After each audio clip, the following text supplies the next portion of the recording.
ইতিহাসে প্রথমবারের মতো মেয়েদের জাতীয় ফুটবল দল জায়গা করে নিয়েছে এশিয়ান কাপ ফুটবলের মূল পর্বে।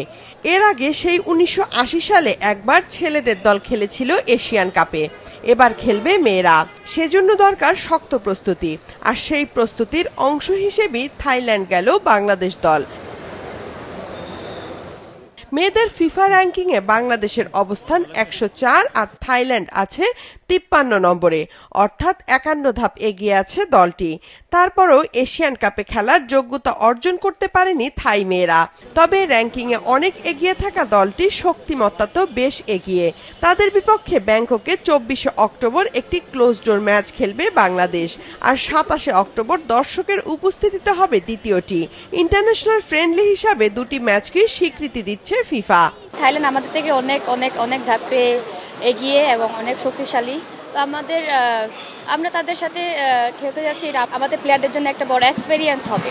আমরা এর আগে থাইল্যান্ডের সাথে এজ লেভেলের সাথে খেলেছি, আন্ডার 16। তো সিনিয়র টিমের সাথে খেলা হয়নি। এখানে আমাদের প্লেয়ারও আছে, তাদেরও থাইল্যান্ডের সাথে এরকম খেলার সুযোগ হয়নি। এটা তাদের জন্য একটা নতুন অভিজ্ঞতা হবে, নতুন কিছু শিখবে। গত জুলাইয়ে মিয়ানমারে এশিয়ান কাপ বাছাই পর্বের পর আর আন্তর্জাতিক ম্যাচ খেলেনি বাংলাদেশের মেয়েরা। থাইল্যান্ড সফরের আগে চট্টগ্রামের কোরিয়ান ইপিজেডে ২১ দিনের আবাসিক ক্যাম্প করেছে কোচ পিটার বাটলারের দল। তবে ভুটানের ঘরোয়া লিগে খেলায় ঋতুপর্ণা চাকমা ও মারিয়া মান্দা সহ ৯ জন দলের সঙ্গে অনুশীলন করেছেন মাত্র ২ দিন। আমাদের টিমের বন্ডিং অনেক ভালো, প্রিপারেশন অনেক ভালো।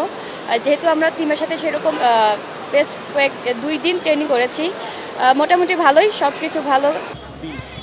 বাংলাদেশ দলের অনেকেই থাইল্যান্ডের মাটিতে ২০১৭ ও ২০১৯ সালে অনূর্ধ্ব-১৬ এশিয়ান কাপে খেলেছে। এবার জাতীয় পর্যায়ে খেলার সেই অভিজ্ঞতা কাজে লাগবে বলে মনে করেন ঋতুপর্ণা। এদিকে দলের তরুণ ফরোয়ার্ড সাগরিকা থাইল্যান্ডের বিপক্ষে জয়ের ব্যাপারে বেশ আত্মবিশ্বাসী। আমরা চাই দর্শকের জন্য ভালো খেলা উপহার দিতে পারি, আমাদের খেলাটা ভালো পারফরমেন্স দিয়ে আমরা জিতে আসতে পারি ইনশাআল্লাহ।